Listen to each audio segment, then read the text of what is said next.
اللہ الرحمن الرحیم وَإِذَا قُمْتُمْ إِلَى الصَّلَاةِ فَاغْسِلُوا وُجُوهَكُمْ وَأَيْدِيَكُمْ إِلَى الْمَرَافِقِ وَامْسَحُوا بِرُؤُوسِكُمْ وَأَرْجُلَكُمْ إِلَى الْكَعْبَيْنِ۔ مفتاح الصلاة الوضوء۔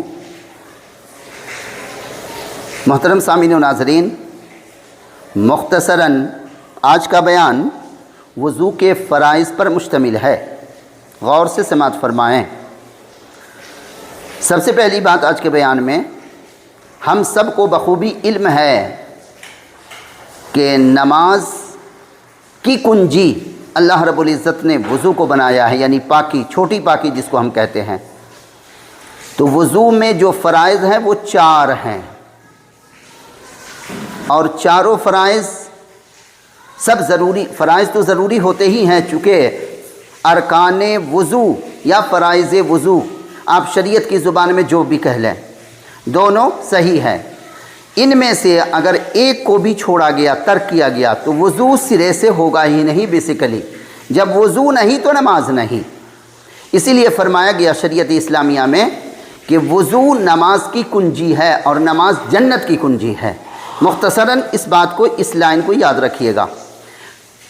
وضو میں 4 فرائض ہیں۔ پہلا فرض ہے، سنت ہے پہلا، کہ بسم اللہ بول کر، بسم اللہ پڑھ کر وضو شروع کیا جائے، وہ تو سنت میں داخل ہے، اور بن بسم اللہ کے وضو ہوتا بھی نہیں۔ یہ حدیث پاک سے ثابت ہے۔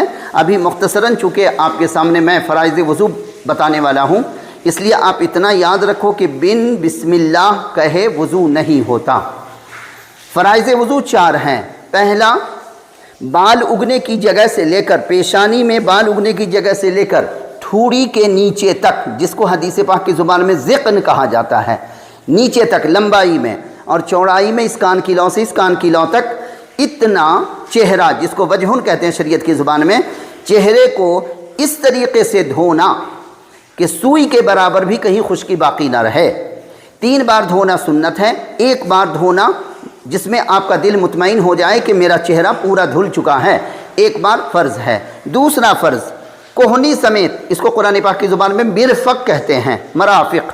اللہ تعالیٰ نے وضو کو اتنا اہم قرار دیا کہ اس کا ذکر قرآن کریم میں مالک نے فرمایا۔ اور وضو دوسرا فرض ہے کوہنی سمیت دونوں ہاتھ کو، پہلے داہنی ہاتھ کو دھونا پھر بائیں ہاتھ کو دھونا۔ تیسرا فرض ہے مسح کرنا، جیسا کہ قرآن حکیم فرماتا ہے وَامْسَحُوا بِرُؤُوسِكُمْ، اپنے پورے سر کا مسح کرو۔ مسح کہتے ہیں تر ہاتھ کو اپنے سر پر پھیرنا، پورے سر پر، اور کانوں